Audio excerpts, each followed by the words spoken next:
أعوذ بالله من الشيطان الرجيم. بسم الله الرحمن الرحيم.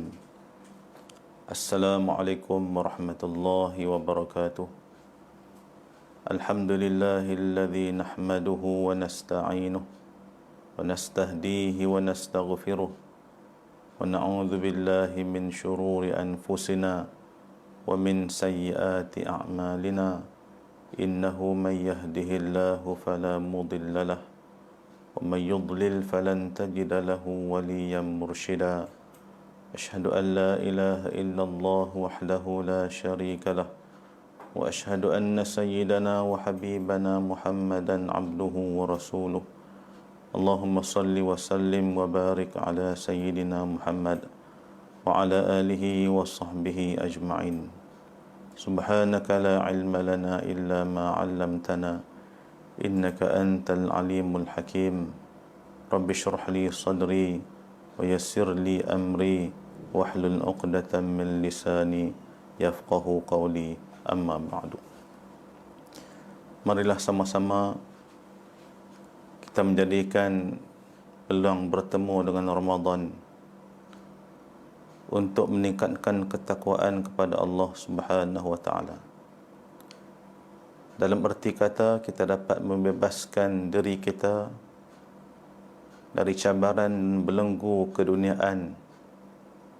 Dalam Ramadan, kita bebaskan diri kita dari belenggu makan dan minum. Dalam Ramadan, kita bebaskan diri kita dari belenggu syahwat dan jima'. Dalam Ramadan, kita bebaskan diri kita dari belenggu rantaian duniawi sehingga kita mampu untuk menjadi golongan yang berjaya setelah kita berbuka pada 1 Syawal nanti. Muslimin dan muslimat sekalian, bulan Ramadan merupakan bulan kemenangan kepada umat Islam. Kemenangan dalam melawan hawa nafsu dan segala keinginan yang membelenggu kita selama ini.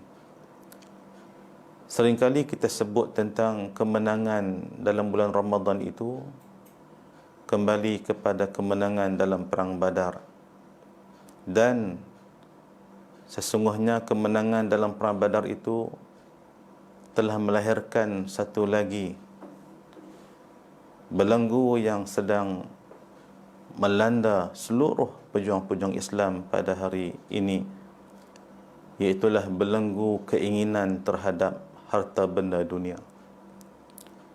Saya nak bawa muslimin muslimat sekalian untuk merenung kisah peperangan Badar selepas tercapainya kemenangan. Bagaimana berlakunya dua perkara yang sangat besar yang menyebabkan umat Islam hampir-hampir berpecah. Yang pertama sekali, isu harta rampasan perang yang telah diperolehi oleh tentera Islam dalam perang Badar. Di saat itu, Imam Abu Dawud meriwayatkan dari Ibnu Abbas bagaimana golongan para pemuda yang pada mulanya telah dijanjikan oleh Rasulullah sallallahu alaihi wasallam, kalau kita memenangi peperangan ini, apa yang kamu dapati di badan tentera musuh yang kamu bunuh adalah menjadi milik kamu. Sehinggalah bila tercapainya kemenangan, datanglah orang-orang tua yang mengatakan bahawasanya kami adalah pembantu kamu dalam peperangan dan kamu tidak boleh pulang melainkan dengan kita berkongsi bersama dalam harta rampasan ini. Lalu datanglah para sahabat bertanyakan kepada Nabi urusan harta rampasan perang. Inilah ujian yang pertama yang berlaku selepas kemenangan Islam dalam peperangan yang pertama sekali. Lalu Allah Subhanahu wa taala menurunkan ayat yang pertama dalam surah Al-Anfal. A'udzu billahi minasyaitonir rajim. Bismillahirrahmanirrahim. Yas'alunaka 'anil anfal. Qulil anfalu lillahi war rasul ila akhir ayat. mereka bertanya kepada engkau Muhammad tentang harta rampasan perang, katakanlah ia adalah milik Allah dan Rasulnya. Para ulama menyatakan Allah Subhanahu wa taala tidak menjawab terus pertanyaan para sahabat kerana murka dengan perangai orang yang selalu bertanya tentang satu habuan yang dia dapat setelah melakukan suatu tugas yang diperintahkan oleh Allah Subhanahu wa taala. Bagaimana kita pada hari ini melihat sikap yang sama masih berlaku kepada para pejuang Islam, abnaul harakah khususnya, yang apabila berhadapan dengan kemenangan, mereka mula bertanya tentang jawatan-jawatan ataupun habuan-habuan yang dapat untuk mereka duduki, kerana di sana mereka melihat peluang untuk menjadikan ianya sebagai kesenangan hidup pada hari ini ataupun pada masa-masa akan datang. Lihatlah bagaimana Allah Subhanahu wa taala mendidik para sahabat Nabi yang apabila mereka bertanya tentang harta rampasan perang, Allah tegaskan ia bukan milik sesiapa, tetapi ia adalah merupakan milik Allah dan Rasulnya sahaja. Fattaqullaha wa aslihu dhata bainikum, maka jadikanlah ketakwaan kamu kepada Allah itu sebagai satu asbab ketaatan yang kamu kena terima apapun keputusan yang Allah dan Rasulnya berikan. Wa aslihu dhata bainikum, dan hendaklah kamu memperbaiki hubungan sesama kamu, kerana ramai di kalangan kita pada hari ini yang terlibat sama dalam fitnah harta benda ini, sehingga kadang-kadang kita tidak berbaik dengan kawan kita, kita tidak menghormati pimpinan kita kerana tidak diberikan habuan-habuan yang kita inginkan.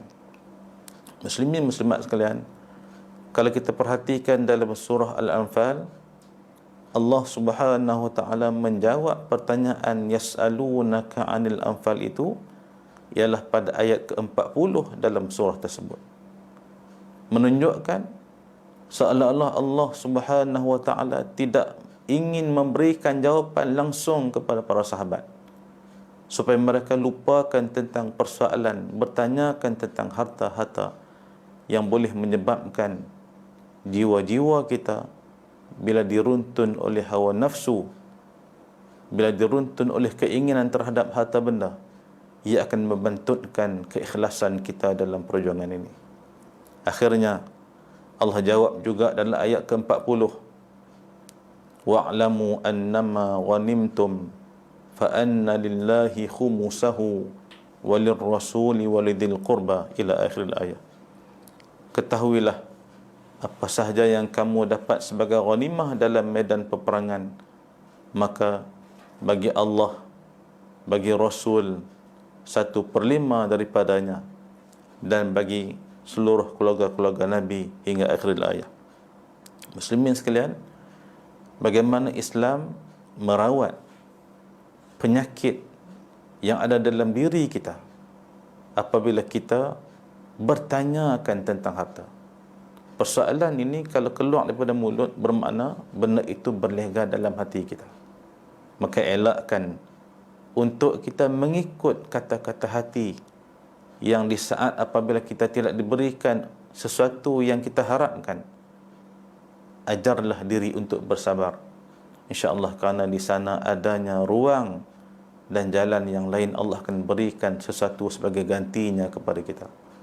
Paling tidak kita dapat menjaga keharmonian kita dalam jemaah ini agar kita tidak terasa dengan sesiapa pun. Selalunya orang yang meminta, jika tidak diberikan apa yang dimintanya, dia akan mula terasa. Ada yang berdendam, ada yang mula mengucar-ngacirkan kejernihan jemaah ini dengan diluahkan perasaannya melalui media-media sosial dan sebagainya.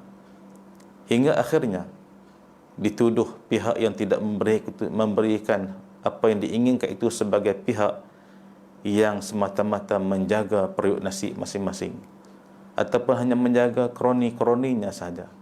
Inilah fitnah yang bakal muncul kalau sekiranya persoalan harta benda ini berlega dalam diri kita semua. Isu yang kedua yang berlaku selepas perang Badar ialah isu tawanan-tawanan perang seramai 70 orang yang ditawan, yang melibatkan pimpinan-pimpinan yang besar di kalangan Quraisy.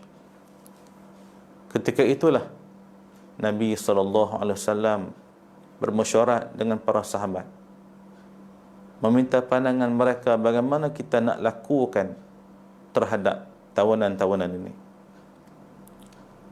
Sayyidina Umar Al-Khattab bersuara dengan penuh lantang, "Ya Rasulullah, kita pancung kepala mereka. Mereka adalah musuh Allah, musuh Rasul. Engkau pancunglah kepala bapa saudara kamu Abbas. Aku pancung adik-beradik aku. Abu Bakar pancung adik-beradik dia.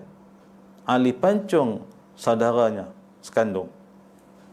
Pandangan tersebut Nabi tolak dengan kata-kata Nabi, "Sesungguhnya engkau Umar ibarat Nabi Nuh alaihi salam yang berdoa untuk dihancurkan kaumnya seluruh."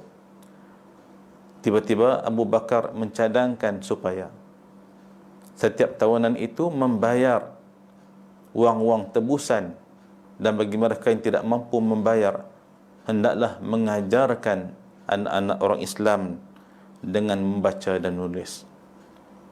Apabila keputusan itu diterima oleh Rasulullah SAW, esok harinya Sayyidina Umar seperti biasa akan bergerak ke rumah Nabi mencari Abu Bakar, dan dia tahu Abu Bakar bersama-sama dengan Nabi. Di saat sampai ke tempat yang Nabi dan Abu Bakar ada, Umar melihat Nabi dan juga Abu Bakar sedang menangis teresak-esak. Ketika itulah Umar bertanya kepada Rasulullah SAW, "Apakah yang menyebabkan engkau menangis, wahai Rasulullah?" Nabi tidak menjawab, Abu Bakar pun tidak menjawab. Hinggalah Umar berkata, "Ceritakan kepada aku supaya aku dapat menangis bersama-sama dengan kamu." Lalu Rasulullah SAW mengatakan bahwasanya, "Wahai Umar, sekiranya turun azab Allah kerana keputusanku menerima tebusan, maka seluruh orang lain akan hancur binasa kecuali engkau." Karena Allah Subhanahu wa taala pula menegur baginda Nabi SAW dengan ayatnya, "Ma kana li nabiyyin an yakuna lahu asra hatta yuthkhina fil ard turiduna arada ad-dunya wallahu yuridul akhirah wallahu azizun hakim." Tidak adalah bagi Nabi itu tawanan perang hingga dia melumpuhkan muka bumi ini. Kamu mahukan harta benda dunia, sedangkan Allah menginginkan akhirat bagi kamu. Dan Allah lah Tuhan yang maha perkasa lagi maha bijaksana. Nabi SAW pun ditegur oleh Allah apabila menerima keputusan berhubung dengan pampasan-pampasan keduniaan, apabila melibatkan isu tawanan perang, musuh-musuh Allah yang sekian lama memerangi Allah dan Rasulnya, sekian lama menentang dakwah yang dibawa oleh Rasulnya itu, hingga disebut dalam ayat yang berikutnya, "Kalaulah sekiranya azab itu turun, maka tidak ada siapa pun yang selamat dari kemurkaan Allah Subhanahu wa taala." Hingga Nabi menangis, Abu Bakar menangis mengenangkan keputusan mereka lah yang telah dipilih pada mesyuarat itu. Lihatlah bagaimana Allah Subhanahu wa taala mendidik nabinya, mendidik para sahabat.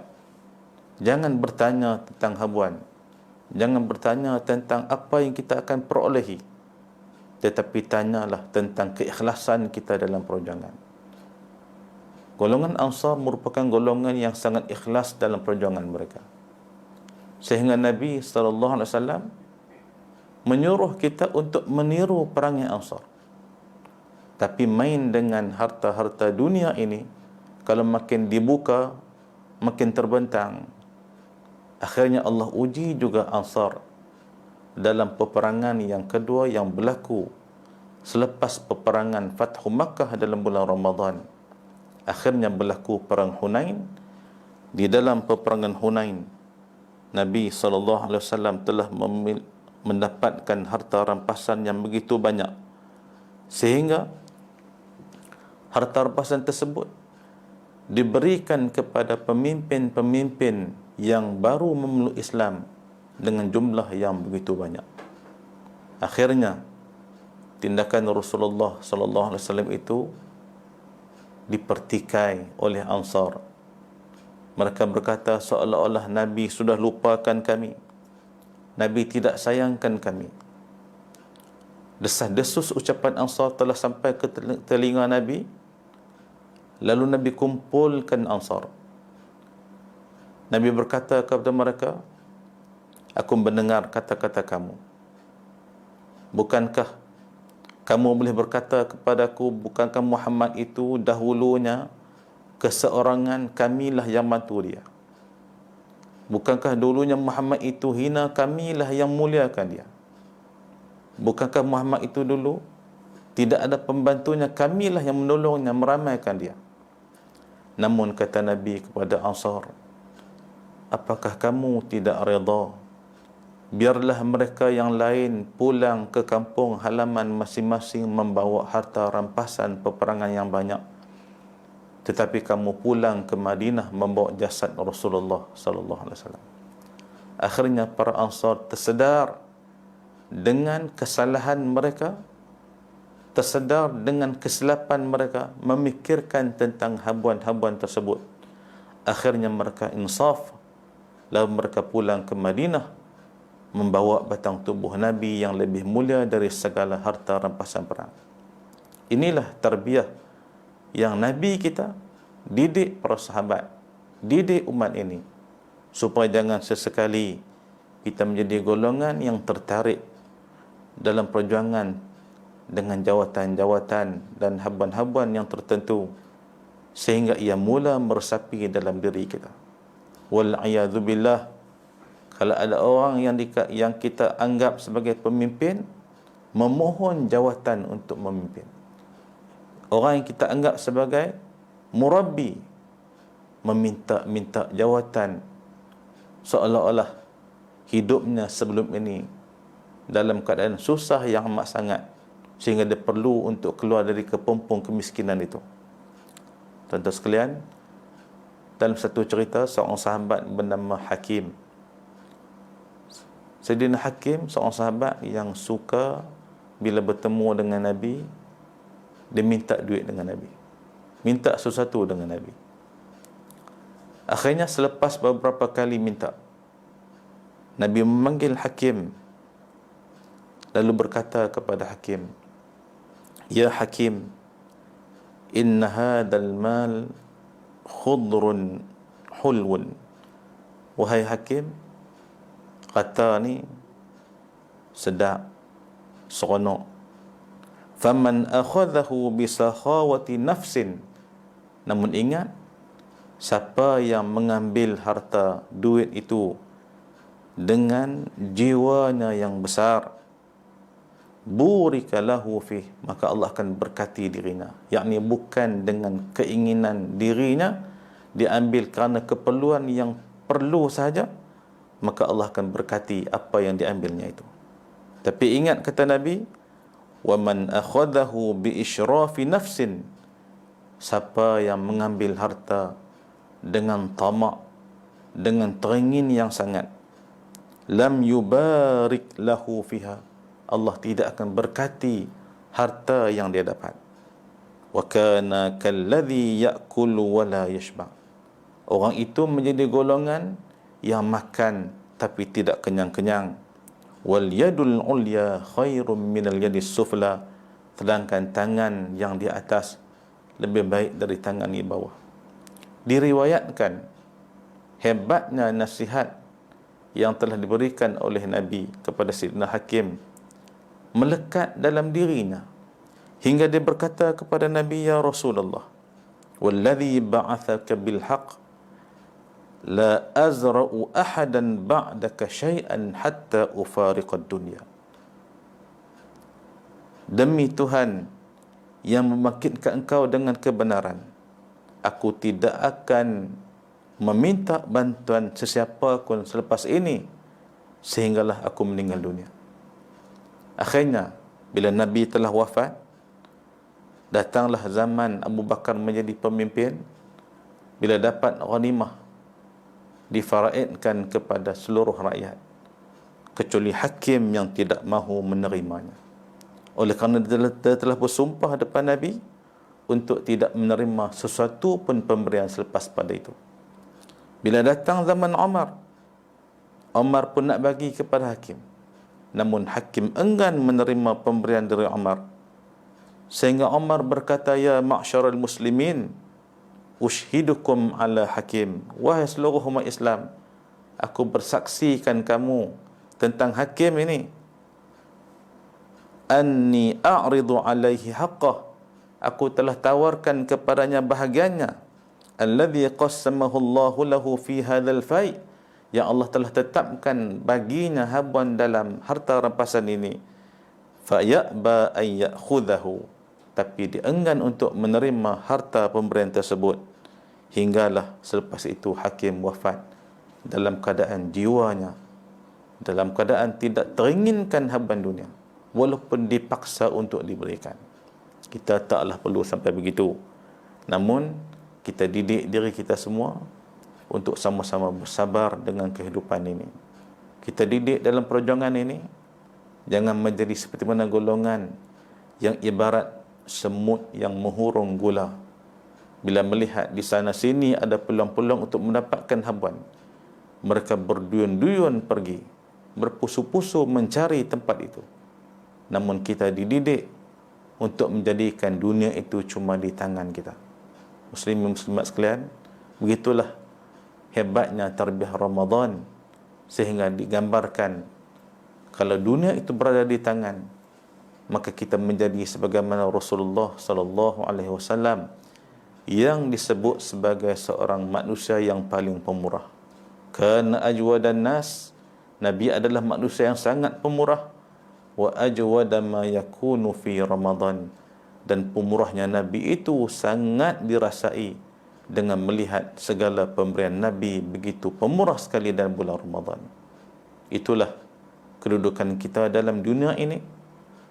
Setiap jawatan, setiap pemilikan harta, kesemuanya merupakan hanyalah semata-mata titipan kepada kita. Yang pentingnya, didiklah diri kita untuk menjadi insan yang sentiasa bersyukur dengan pemberian Allah Subhanahu wa taala. Bersyukur dengan segala nikmat yang diberikan kepada kita, hingga kita mampu untuk bangun dalam keadaan kita tak perlukan mana-mana bantuan manusia. Yang kita inginkan hanyalah bantuan Allah Subhanahu wa taala. Yang kita teringin adalah bantuan-bantuan dari roh, dari jiwa yang benar-benar bergantung kepada Allah Subhanahu wa taala. Perjuangan Islam memang memerlukan kepada sumbangan-sumbangan, jihad-jihad, pengorbanan dari sudut harta dan sebagainya.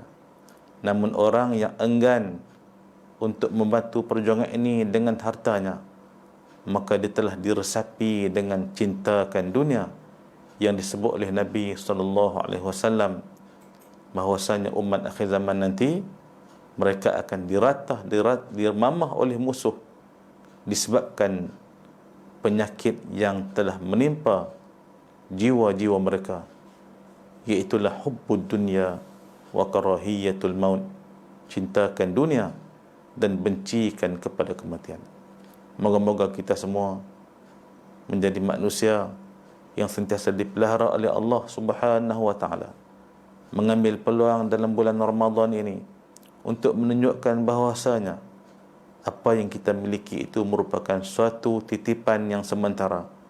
Maka sebarkanlah kebaikan-kebaikan yang masih berbaki dalam bulan Ramadan ini. Carilah anak-anak yatim yang dapat untuk kita bantu mereka, gembirakan mereka dengan sikit pemberian kita. Carilah orang-orang susah yang kita boleh bantu mereka. Dan alhamdulillah, kita melihat budaya infak ini sentiasa hidup dalam jiwa abnaul harakah, hinggalah kadang-kadang kita menjadi golongan orang yang terpilih untuk memberikan harta kita di sekenap penjuru dalam perjuangan ini. Kalau peringkat cawangan, kita juga nak kena keluar duit. Kalau peringkat MTD ataupun JPRD, kita juga nak kena keluar duit. Peringkat kawasan, kita juga nak kena keluar duit. Tidak ada masalah. Jangan merungut, jangan bimbang. Jadikan kita golongan yang disebut dan dipuji oleh Allah Subhanahu wa taala dalam Al-Quran. La yas'aluna an-nasa ilhafa. Mereka tidak meminta bantuan dari orang ramai, sehingga orang menyangkakan yahsabuhumul jahilu aghniya'a minat ta'affuf. Mereka menyangkakan golongan ini golongan yang kaya kerana segan untuk meminta habuan dan bantuan dari orang lain. InsyaAllah golongan inilah golongan yang akan dipilih oleh Allah Subhanahu wa taala berkat tarbiyah bulan Ramadan yang kita sayangi ini.